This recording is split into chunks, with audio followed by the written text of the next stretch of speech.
Buenos días, chicos. Hola, maestra, buenos días. Buenos días, maestra. ¿Cómo Hola, están? maestra. Buenos días, maestra. Buenos días. ¿Me escuchan bien, chicos? Ya lo copié. Ya me vas a por WhatsApp, por mensaje de WhatsApp. ¿Y cómo lo mando? Por WhatsApp, Ya está copiado. entonces sacas así. Para tú No. sacar la clase. Me saca de todos modos. No Pues te sí, saca. escucha.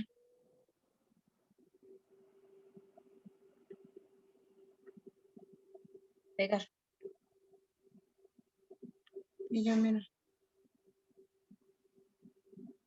¿Todo bien, chicas?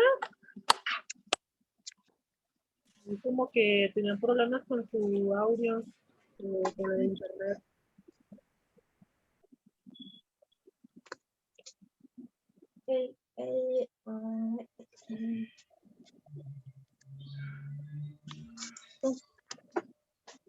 Gracias.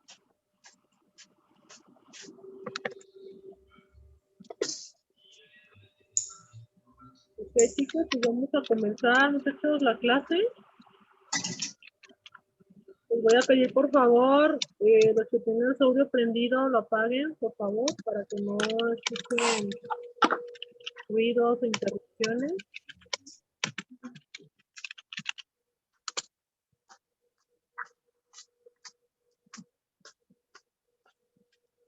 Ok. ¿Sí me escuchan bien, chicos? Sí, maestra. Sí, maestra. Sí, se le escucha muy bien. Sí. Pues el día de hoy vamos a ver a 3 pedagogos. Vamos a comenzar la unidad número 2 y en esta unidad vamos a comenzar el área ahora sí pedagógica, educativa. Y el día de hoy pues vamos a aprender sobre 3 pedagogos que revolucionaron a partir de, ya vimos, el existencialismo y el racionalismo. En la era del Renacimiento comienza el surgimiento de la educación. Vamos a aprender de 3 de manera explícita, de manera breve algunos, porque su información pues, no es tan grande como la de otros. Pero tendremos a Jean-Jacques Rousseau, a Giovanni Enrico Pestalozzi y a Juan Comeno. Cada uno de ellos ha dado una aportación muy importante en la educación que actualmente tenemos. Vamos a comenzar primero con Jacques Rousseau. Bueno, este personaje, como pueden ver, es de Ginebra, Suiza. Es uno de los grandes aportadores después del surgimiento del Renacimiento acerca de la pedagogía. Era filósofo, músico, botánico y naturalista. Entonces, bueno, para él era muy importante la comprensión de la educación en aquella época, comentándoles el romanticismo también surge con él. Platicábamos la semana pasada acerca del racionalismo, cómo fue que surgió después de las reformas de Martín Lutero en la Santa Inquisición, el feudalismo, la era del oscurantismo, que así se le llamó en aquel tiempo, donde la educación había perdido completamente su importancia, solamente podía ser para personas que se dedicaran a la religión o a lo político, pero a la sociedad en común, a la sociedad en general, no se les podía brindar esta oportunidad de estudiar. Por lo tanto, ustedes se pueden imaginar el gran índice de analfabetismo que existió durante esa época, personas que no tenían el conocimiento de lectura, de escritura, matemáticas, y bueno, pues eso les benefició a los reyes, condes y demás, porque gracias a esta falta de aprendizaje de enseñanza educativa, pues podían manipular a las personas, podían hacer lo que querían con ellos en tanto negociaciones, firmas, apoderamiento de tierras, etcétera. Pues se puede imaginar en aquella época existen muchísimas películas, pero llega Martín Lutero, como se explicaba un poquito, existe algún documental de él, les recomiendo mucho su película, son muy interesantes. Y Martín Lutero era un padre con un doctorado en filosofía y se percata por la muerte de un familiar las atrocidades que la religión realizaba y la falta, más que nada, de educativa de las personas y la defensa propia, porque por eso que vimos en el marxismo y el racionalismo también parte de que entre más aprendemos, más tenemos defensas para la sociedad. Podemos levantar la mano y decir que esto no está permitido o que esto sí está permitido a la ética y política y leyes que tenemos a nuestro alrededor. Bueno, pues Lutero se da cuenta acerca de estas atrocidades que realizaron aquí la sociedad, de los reyes y virreyes, y la gente se creía todo. Es muy interesante esa película porque habla acerca de cómo llegaban los padres y la política les decía que si no daban dinero, no pagaban algún tributo, pues los iban a condenar al infierno, los iban a castigar, etc. La gente se creía porque no había un aprendizaje, no había una defensa, firmaban sin darse cuenta, también una X de hasta tu firma, porque no saben escribir.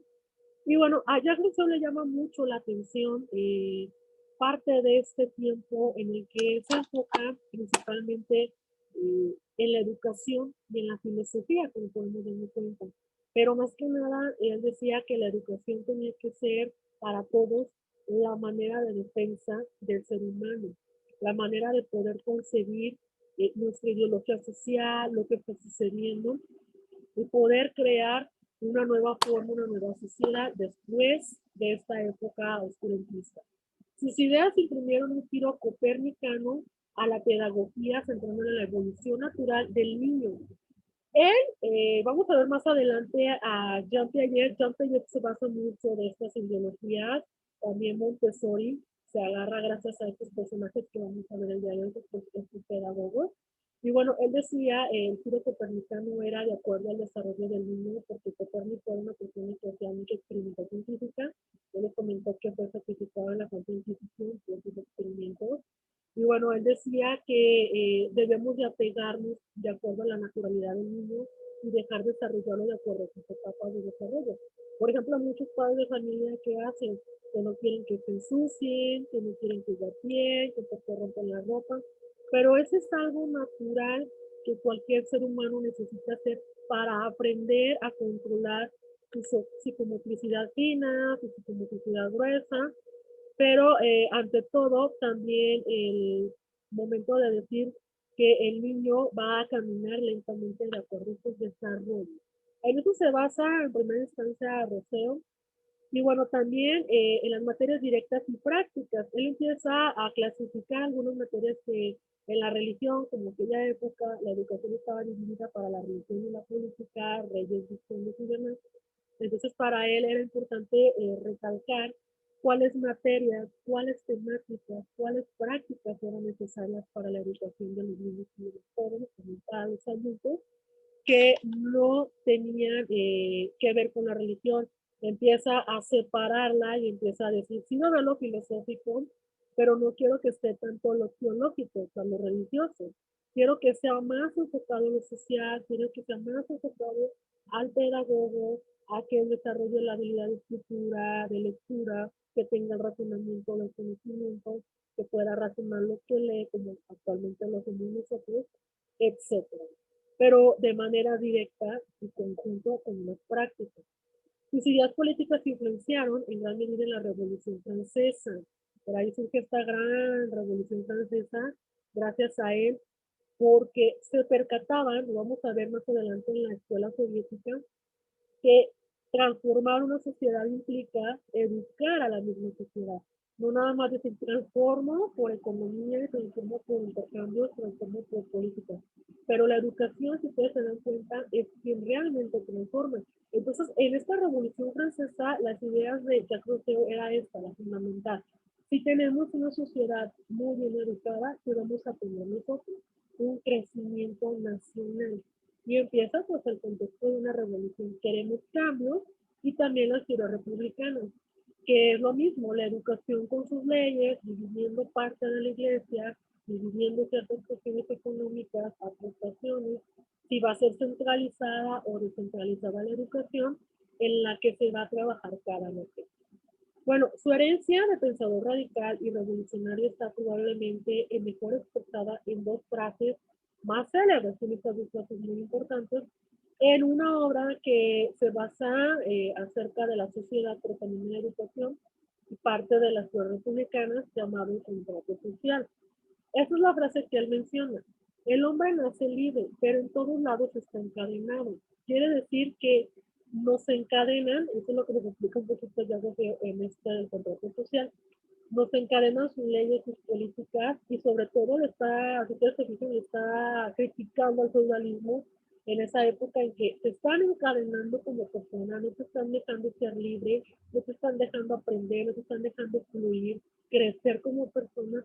¿Por qué? Porque está esta sociedad, están estas leyes, está establecido socialmente y debemos de romper la cadena. Por eso también fue muy criticado en aquella época, como vimos en un principio de cinematografía, que él empezó a decir, ya basta con esto, vamos a mejorar, necesitamos mejor nación, necesitamos mejores personas, necesitamos crecer como sociedad. ¿Qué se necesita entonces? Pues una educación para todos, disminuir el analfabetismo y crecer con personas con un conocimiento, tanto en lectura como escritura, y entender que gracias a ello fue que fue creciendo esos potencias que, bueno, se fueron levantando después de esa era del oscurantismo. También nos menciona una presente en Emilio O de la Educación, una obra extraordinaria que les recomiendo, una obra muy exquisita para los que tengan el tiempo de leerla. Nos dice lo siguiente, el hombre es bueno por naturaleza, nosotros somos buenos. ¿Quién nos cambia? La sociedad. Vuelve con lo mismo en los feudalismo, chicos, porque decía, somos buenos, nacemos buenos. ¿Quién te transforma? Tu sociedad, tu política. Todas esas cuestiones que estaban viviendo, él dijo, ya no, quiero que mejoremos, quiero que seamos más grandes en educación, quiero que nuestras instituciones crezcan. ¿Por qué? Porque cuando nace el feudalismo, surge el oscurantismo, que es la Santa Inquisición, no había escuelas públicas, fueron desbaratadas las escuelas públicas. Lo que existía eran colegios religiosos y nada más. Entonces, ¿cómo podíamos nosotros, en nuestro contexto social, que no estamos apegados a la religión, estudiar? Si teníamos que hacerlo solamente de esa manera, y era solamente para hombres, de las mujeres pues no podíamos estudiar. Entonces, aquí Rousseau dice, no, queremos instituciones educativas públicas, necesitamos levantar todas esas cuestiones.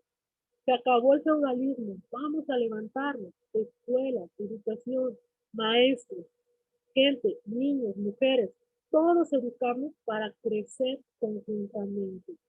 Junto con su primo, Rousseau fue enviado como pupilo a la casa de Juan Calvino. Juan Calvino es otro reformador junto con Lutero que le hizo abrir los ojos a las personas en Europa para que se percataran lo que realmente estaban haciendo. Hagan de cuenta, les explico, la Biblia, que era pues, la base fundamental en aquella época, el oscurantismo era lo que dice la Biblia se hace. Si tú me preguntas, ejecútenlo. Si estás dudando de la Biblia, ejecútenlo. La Biblia es la razón al 100%. Aquí Juan Calvino dice, no, junto con Lutero. ¿Por qué la Biblia está en latín si nosotros no hablamos latín? Hablamos alemán, era en alemán. ¿Por qué no solo en alemán? Y se le ocurre a Lutero decir, la única manera en que yo puedo hacer que la gente que sabe leer, que son los adultos, o uno que otra sociedad puede hablar en alemán, ¿cómo puedo hacer que abra los ojos y vea cómo realmente es la religión que viene en la Biblia? Pues lo traduce en alemán. Y es cuando empieza la reforma de Lutero, lo empiezan a perseguir, y bueno, empieza el caos. Yo le digo que recomiendo mucho la película y su documental, es interesante, pero él mete la educación en esta parte. Y Juan Calvino junto con él se dividen, Juan por un parte, Lutero por otra parte, para poder abrirle los ojos a las personas y decir, están diciendo esto cuando en realidad la Biblia dice esto. Entonces aquí Rousseau fue invitado, fue enviado, se da cuenta de la realidad y es cuando decide mejorar esas cuestiones educativas. Como pueden ver aquí en sus referencias bibliográficas, estilo bibliográfico. También fue como un aprendiz de relojero y posteriormente con un maestro grabador de piedra, donde aprendió ciertas cuestiones de las letras, por ejemplo, las figuras, cómo se hacían, los números, cómo se hacían, diferentes idiomas, latín, idioma, suizo, alemán, etcétera. Y él se dio cuenta las diferentes formas en que esta persona les enseñaba a ellos en su oficio. Recuerden que los oficios siempre tienen un objetivo de enseñarnos algo.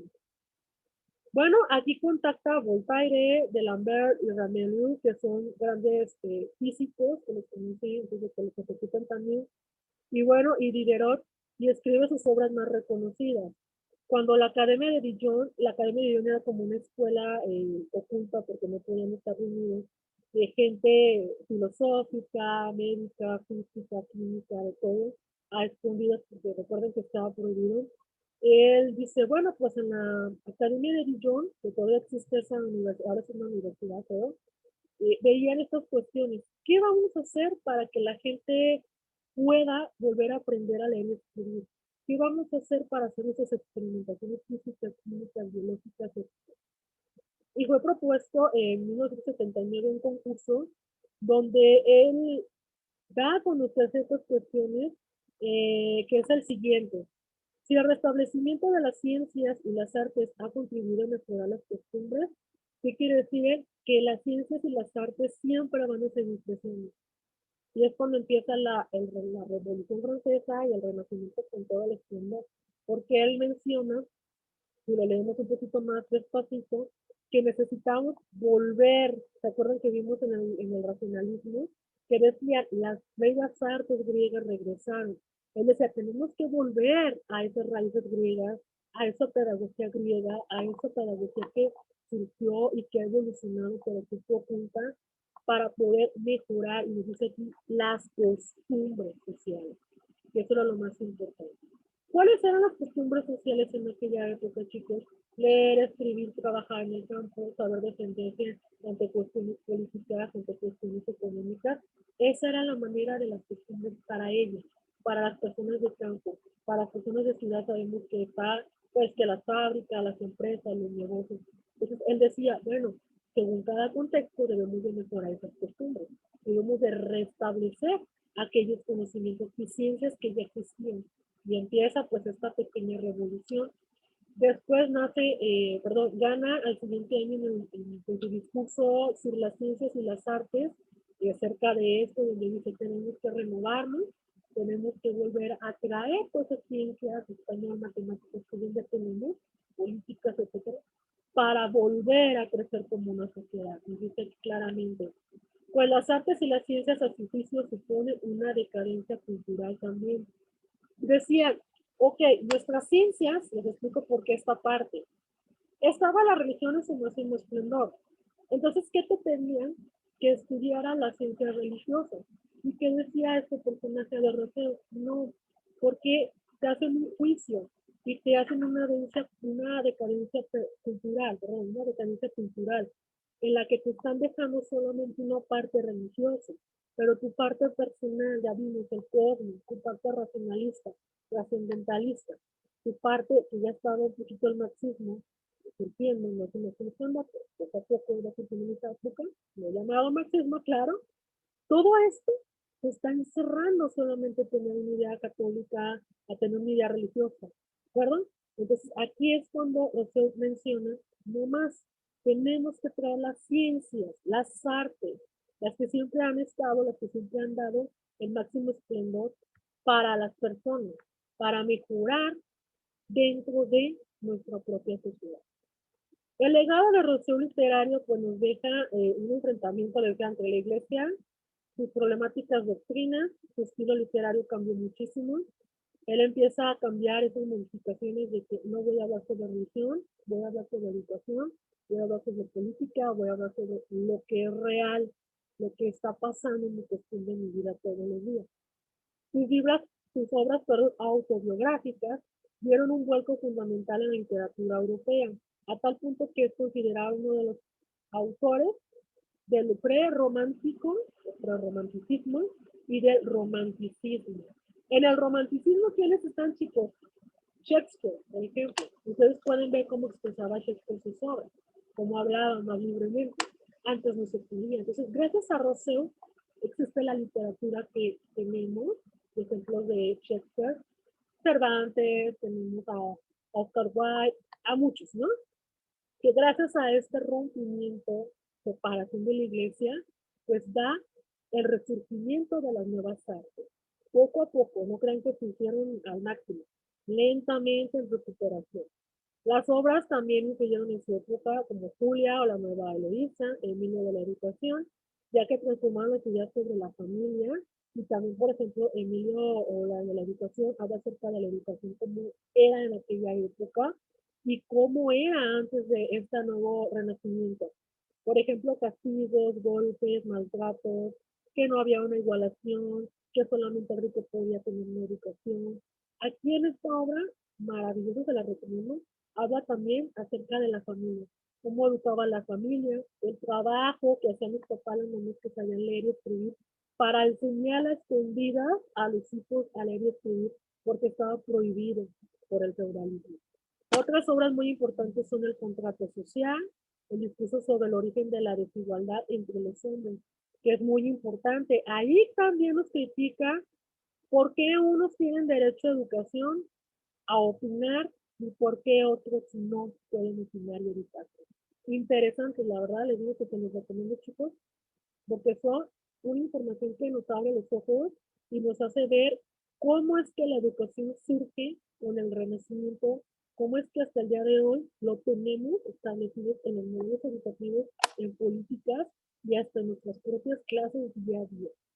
De la formación del hombre, pues él habla acerca de cómo ingresar a la sociedad, las obras, las ciencias, el origen de la lengua, también empieza a hablar un poquito de ello, y de otra vez de Emilio la Educación. Son sus obras más importantes, de las cuales, y voy a recordar, están todos los días dentro de nuestras aulas, solamente que, como podemos ver, ya tiene un nombre, ya tiene una raíz de donde surge. Nos menciona también las ciencias, excesivo uso de la razón en aquella época, de sentimientos que no existen, palabras vacías, la armonía, virtud, lo puro, lo natural, la melodía como una expresión sincera de sentimientos y el conocimiento necesario. Eso es lo que él aportaba acerca en aquella época sobre las ciencias. Tenemos que ser racionalistas, ya lo vimos, tenemos que tener el existencialismo, si no, pues no tenemos un por qué hacer las cosas, tener una armonía también para nosotros dentro de nuestras instituciones educativas y una melodía, como dice aquí, expresar realmente las emociones dentro y fuera de nuestra aula. En cuanto a la educación, chicos, era más bien un filósofo político, como le mencionaba, no un pedagogo al 100%, pero comenzó poco a poco a enfocarse en esta área porque le pareció interesante resurgir a las sociedades. Pero a través de su novela Emilio de la Educación, promueve pensamientos filosóficos sobre la educación, cómo debía de ser la educación después de un maltrato, después de tener oportunidades, cómo debía de ser actualmente la educación, cómo podemos reformarnos, cómo podemos revolucionar en las aulas. Y ese es uno de sus principales aportes en el campo de la pedagogía. Por ejemplo, también existen algunas notas musicales. Decía que era importante también darles, como por ejemplo en el preescolar que les dan música a los niños, y era importante porque acuérdense que es una ciencia la música. Entonces para él decía, si vamos a resurgir las ciencias, no solamente vamos a ver física, química, etcétera en una escuela, necesitamos meter algunas artes que también sean ciencias para que el alumno tenga un mayor conocimiento, como hoy en día lo hemos visto. El igual que el discurso sobre el origen y los fundamentos de la desigualdad entre los hombres, él aparta la formación del hombre en el Emilio de la Educación, porque nos dice que los hombres diseminados entre ellos observan, imitan su industria y se elevan de esta manera hasta el instinto de las bestias. Se alimentan igualmente de la mayoría, lo que yo les decía. Como no había una gran oportunidad de seguir estudiando, ¿qué es lo que hacían? Lo que los demás enseñaban, y lo que los demás enseñaban, que le enseñaban las personas que tenían esta conveniencia o este enlace de conveniencia para poder tener un conocimiento. Es decir, yo te voy a enseñar a ser carpintero, porque me conviene que seas carpintero. Necesito carpinteros en mi sociedad. Necesito escultores en mi sociedad. Necesito esto en mi sociedad. Leer y escribir no importa. Lo que me interesa a mí en esta época, en ejemplo, es que sepas hacer figuras de madera, que pulas, que me hagas estos trabajos para tenerte siempre así, trabajando en este ritmo, no más allá de. Y bueno, Rousseau crea un sistema de educación que deja al hombre, en este caso al niño, que viva y se desarrolle en una sociedad corrupta y oprimida. Él dice, es que estamos oprimidos y corruptos, empieza a criticar esta parte. Entonces, él dice, ¿cómo podemos mejorar? ¿Cómo debemos de transformar la educación de una nación? ¿Cómo podemos mejorar en comunidad? Rompiendo con esta parte, ¿no? Con la corrupción y con la opresión. Más adelante vamos a ver a Paulo Freire acerca de la teología del oprimido y su teoría dialéctica que nos habla acerca de este punto, de la opresión. Todos los autores que vamos a ver se basan y se van a encarnar en otros principios, para que no digamos, bueno, es que estoy viendo a Rousseau, estoy viendo cómo surge un poquito su historia, también viene Lutero, también Calvino, todo va dependiendo de esta parte, chicos, para que tengan una estabilidad y un conocimiento más nuevo. Y bueno, acerca de la educación, en el medio de la educación menciona este parrafito que les voy a leer, muy interesante, asignar a los niños más libertad y menos imperio, dejarles hacer más por sí mismos y exigir menos de los demás. ¿Qué nos invita aquí? La libertad de expresión y un poquito de libertad en las actividades dentro del aula. Bien, chicos, esto es parte del primer autor, que es Jacques Rousseau. ¿Alguien tiene alguna duda, alguna aportación? ¿Alguien lo había leído antes? No, maestra, no hay dudas. ¿Alguien lo había leído, chicos? A Jacques Rousseau, pedagogos, psicólogos. Yo en la prepa lo llegué a haber escuchado, pero está ahí. ¿Y cuál fue lo que Maestra, ay, perdón, te... perdón que interrumpa. Solo que no podía prender mi micrófono. Pues sí, le comparto rápidamente así, Claro. sobre Rousseau. Entendí que, bueno, cuando yo lo leí hace, ¿qué será? Unos años, no, nada más leí como esta cuestión del método de enseñanza y porque porque iba a hacer una actividad acerca del arte y este rollo, entonces yo quería enfocarme como en la parte de la libertad, ¿no? De realmente expresarte por medio de la libertad, ya sea el color, la textura, lo que fuera, pues, ¿no? Entonces me salió este autor y este filósofo, entonces cuando empiezo a leerlo, me doy cuenta de que mayormente el método que él propone es bajo la libertad, bajo lo que tú estás aprendiendo y lo que la experiencia te va dando, pero siempre bajo métodos libres de expresión, sin tener como esta represión del castigo o esta cuestión. Me gustó mucho esa parte. Fíjate que es muy interesante. Les voy a compartir, tienen 2 PDF en la plataforma. Pueden leerlos quien tenga el tiempo. A mí también me llamó mucho la atención. Yo lo había leído por muchísimos años también.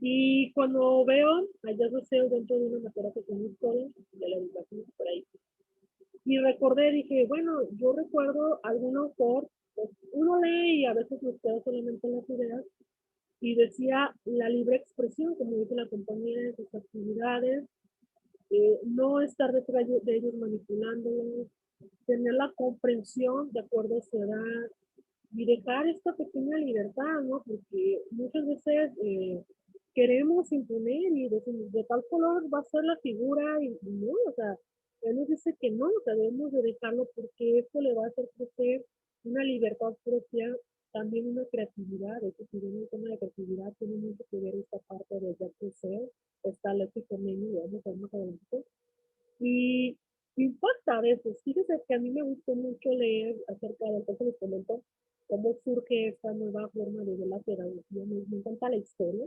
Entonces, cuando leo acerca del feudalismo, la época de la educación, como la educación en el feudalismo, en la Santa Inquisición, lo que hizo Lutero, lo que hizo San Calvino, qué pasó con Galileo, qué pasó con Isaac Newton, con Voltaire, por qué lo sacrificaron.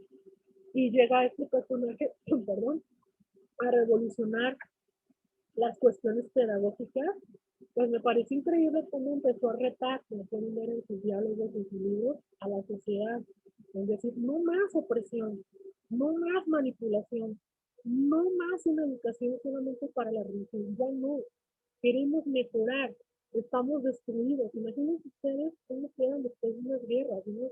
¿Cómo queda un país después de una guerra? ¿Cómo quedó Alemania y demás de la Primera y Segunda Guerra Mundial? Lo vamos a ver más adelante en la escuela soviética. ¿Cómo crecieron?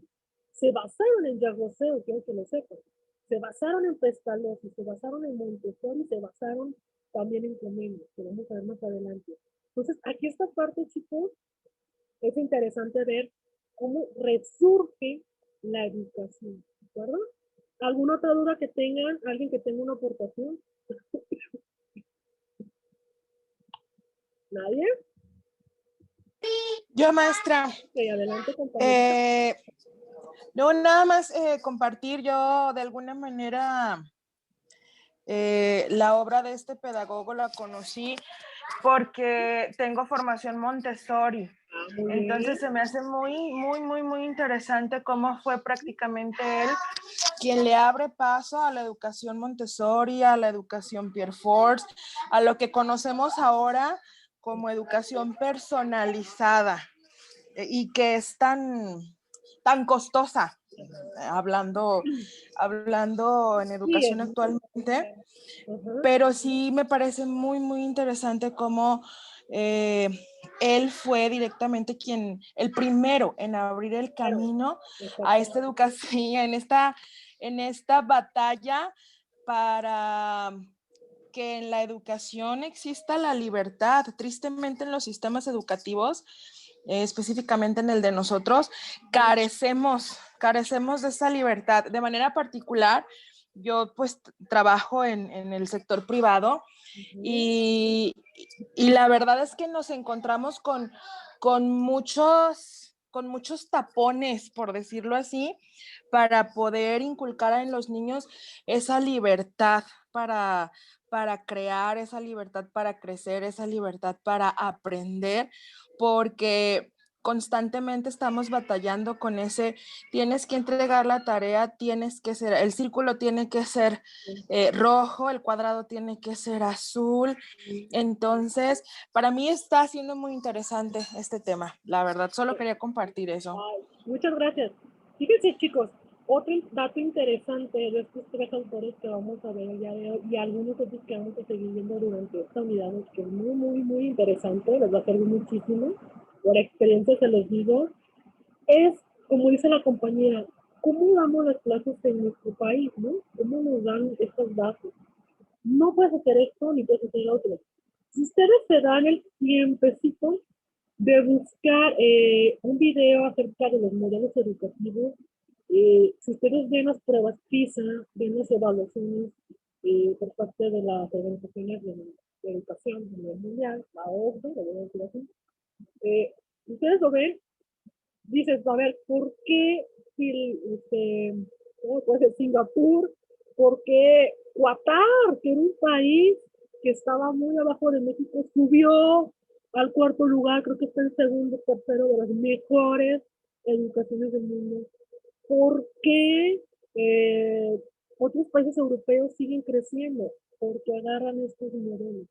Claramente yo les compartí un video con los chicos de licenciatura y vimos esta parte, lo que yo les decía, cuando terminamos esta unidad de ver, era solamente sobre historia, no vimos más allá, vimos hasta Montessori, vimos a estos autores de la lengua española, solamente historia hasta el siglo de 1910. Y yo les dije, vamos a ver este video, vean de dónde surgen los modelos educativos. Y empieza el video, ¿no? Pues el video de tal país, todos coincidían en la enseñanza de Yacroseo, los principios de Pestalozzi, que vamos a ver ahorita, la manera de trabajar de Comenius, la manera de trabajar de Montessori, la manera de trabajar de John Dewey, o Dewey, como decimos, la manera de trabajar de Freire, la manera de trabajar de fulano, lo que vamos a ver aquí en la clase. Y nos quedamos todos impactados porque yo les dije, vean de dónde vienen todos los modelos actuales ¿Y por qué hay una gran enseñanza? Porque hay una gran potencia educativa con ellos. Porque está esto. Inclusive, claramente esos modelos educativos no lo dicen, lo pueden investigar libremente. Aquí se trabaja de tales horas a tales horas, el niño tiene libertad de expresión, de trabajar los colores que quieran. Aquí, fuera de la escuela, no hay tarea. Todo se trabaja aquí. Porque fuera de la escuela, ese es el contexto. Está la televisión, están los amiguitos, está la familia, está el juego PlayStation, está la tablet, está X, ustedes sabrán. ¿Y qué hace el niño? Pierde. Entonces, ellos buscan que dentro de las instituciones educativas, dentro de sus aulas, se crea ese conocimiento, desde preescolar hasta universidad. Increíble. Aparte, pues que les meten varios idiomas, varias artes, y cada cierto tiempo modifican esos modelos educativos de acuerdo a su sociedad. Entonces, por eso les digo, es interesante ver a esos autores. Ahorita vamos a ver a Pestalozzi, que también es un hombre que realmente revolucionó la educación y que ha ayudado muchísimo a nosotros, inclusive el que es maestro, pues va a aprender un poquito más, vamos a renovar. La cuestión de estos materiales, les decía, es mejorar, evolucionar, revolucionar, y quienes no, pues también poder tener la posibilidad de mejorar en su área laboral. Tu compañera Araceli, puedes opinar. Nada más quiero hacer un comentario acerca de lo que mencionaba hace un momento, de que en otros lugares la educación iba en ascendencia y en México, pues tristemente se puede notar que estamos estancados. Pero como usted lo menciona, maestra, en otros lugares ya se tienen modelos que se están llevando a cabo y son modelos que probablemente ya están establecidos. Si nos damos un vistazo, profundidad en México, en realidad ni siquiera tenemos un modelo, porque ahorita estamos llevando lo que llamamos la nueva escuela, en el cual se trabaja de ciertos grados con un antiguo modelo 2011 y de ciertos grados a primero, segundo, tercero, con el nuevo modelo educativo. Entonces, no hay, para mi punto de vista, no hay ni siquiera una directriz bien enfocada hacia dónde se quiere llegar en la educación. Y son muy contradictorios, porque por una parte nos dicen, vamos a llevar un modelo constructivista que fue lo anterior, darle apertura al niño, que él se desarrolle, tu maestro sea un guía, pero dame resultados que te estoy pidiendo. Entonces, considero que desde ahí hay un punto importante que en México no se ha tomado en cuenta. Nos pide una cosa, pero nos exige otra. Entonces, no hay un modelo o no hay una directriz bien enfocada hacia dónde se quiere llevar la educación en México. Es mi punto de vista. Gracias. Fíjate que yo siempre he criticado a eso, mi compañero, porque hay una parte que yo siempre, cuando yo entré a la universidad, y desde antes de la universidad, de la secundaria, preparatoria, me llamó mucho la atención una cosa. No hay una directriz, pero tampoco no hay una congruencia. Yo me di cuenta de eso. Dije, oye, sales del preescolar, obviamente cuando a mí me tocó el preescolar ya tenía que saber escribir, entonces ya tenía esas habilidades básicas, y había como un pequeño ensamble con primaria, pero como cuando yo entré a secundaria había otro, no coincidía realmente. Y cuando vas creciendo como maestro, ahora uno se da cuenta, dice la compañera, no hay directrices, pero tampoco no hay congruencia. ¿Cómo sales de primaria? ¿Cómo entras a secundaria? ¿Cómo entras a prepa? Entonces, es lo que estaba viendo ahorita con los chicos de seminario, de segundo.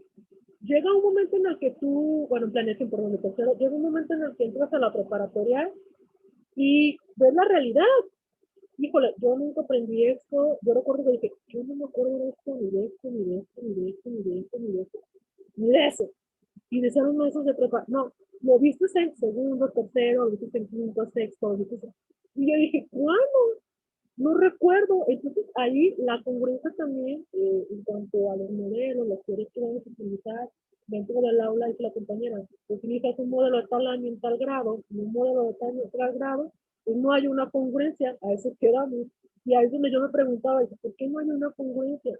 Terminas la prepa y sales medio preparado, pero ¿qué pasa en esta parte de secundaria prepa? ¿Por qué está esta gran brecha, ¿no? De conocimiento. ¿Qué está pasando?